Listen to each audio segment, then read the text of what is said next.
What's up? So I pulled all the wiring out of this Jetta finally.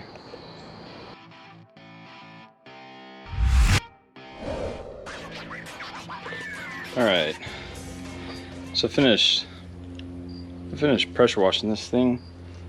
For now at least. I got a little bit covered in junk. I'm going to put on safety glasses so I don't blow that degreaser all in my freaking eyes and dirt and stuff. But surprisingly, I'll show you guys. Surprisingly,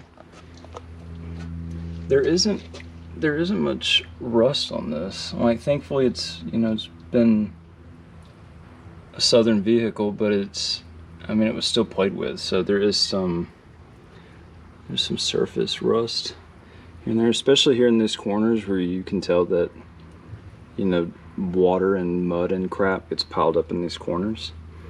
But it's still just surfaced. You can tell that, like, there's still silver shining through there where it hasn't been eaten at. So, I mean, it's really surface rust. That's predominantly it. This side is a good bit better, actually. I can't really imagine why that's the case. And there really doesn't seem to hardly be any rust in this truck at all, even all the way down the frame. Like, it looks good, it looks dirty. I mean, there's obviously surface rust from, I mean, this thing's almost 30 years old.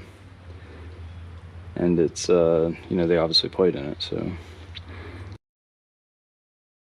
Start taking an inventory of what parts we have, what we're gonna need, what we can reuse, what we can't. Sometimes that's the most difficult for these kind of things, swaps and things like that. That's the hardest part for me, I think, is keeping up with everything. I don't like to do it as I go. I like to kind of like have a plan. And my wife tells me that that's one of my problems is I will zoom in on something and it has to be absolutely, you know, as efficient or as perfect, done as perfectly as possible within reason again. So, you know, every time I'm like, oh, take the engine out, I'm like, all right, now I need to reorganize everything, you know. And transmissions apart, put all the tools up, reorganize everything, you know. And yeah, so, you know, now that we have everything everywhere, I need to clean up, reorganize, and figure out, you know, what's next. I saw a lot of people online basically took the main stuff, like the main like singular harness that goes directly to the engine, and then cut it at the firewall, and then took what they need from inside. That's probably all I should have done, but I wasn't sure what else I could need and how easy it would be to just tear everything apart and try to keep the entire harness. But I did cut it at the firewall, and then I went inside to get a couple things. So this is basically all the wires in the engine bay, and you can tell there's two entry points that go into the firewall. One of them is here, the other one is here. All of its wiring harness.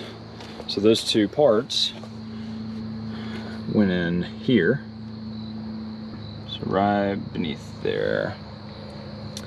But yeah, so everything, so basically all the wires ran down here. Some went this way, whatever, and some went across the top over this way. I yanked it all.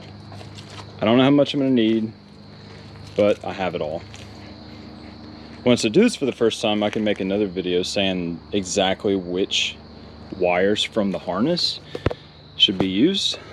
But on the inside, I just snatched like this entire, like, we'll just call this like a relay panel.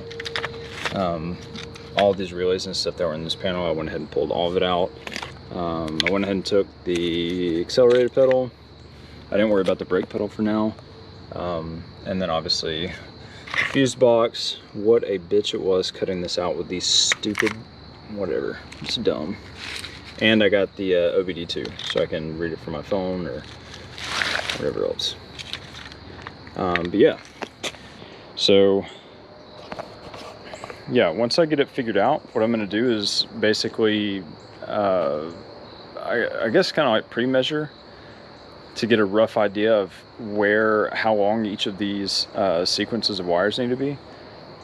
And I guess also kind of get a rough idea of what I'm going to keep and what I'm not going to keep from the harness. And then I'll look at the wiring diagram in the manual and see how I want to run them based on the engine's configuration and the engine bay on the truck. So yeah, I think now at this point, because I have all the wiring to build the wiring harness, I'm waiting for the ECU to get back. I have the TDI out and on the stand. So thankfully now, finally, it seems like things are just about done tearing things apart. The tearing things apart phase and the prep phase is basically done. That feels good to say, but there's still so much more work to do. Good heavens.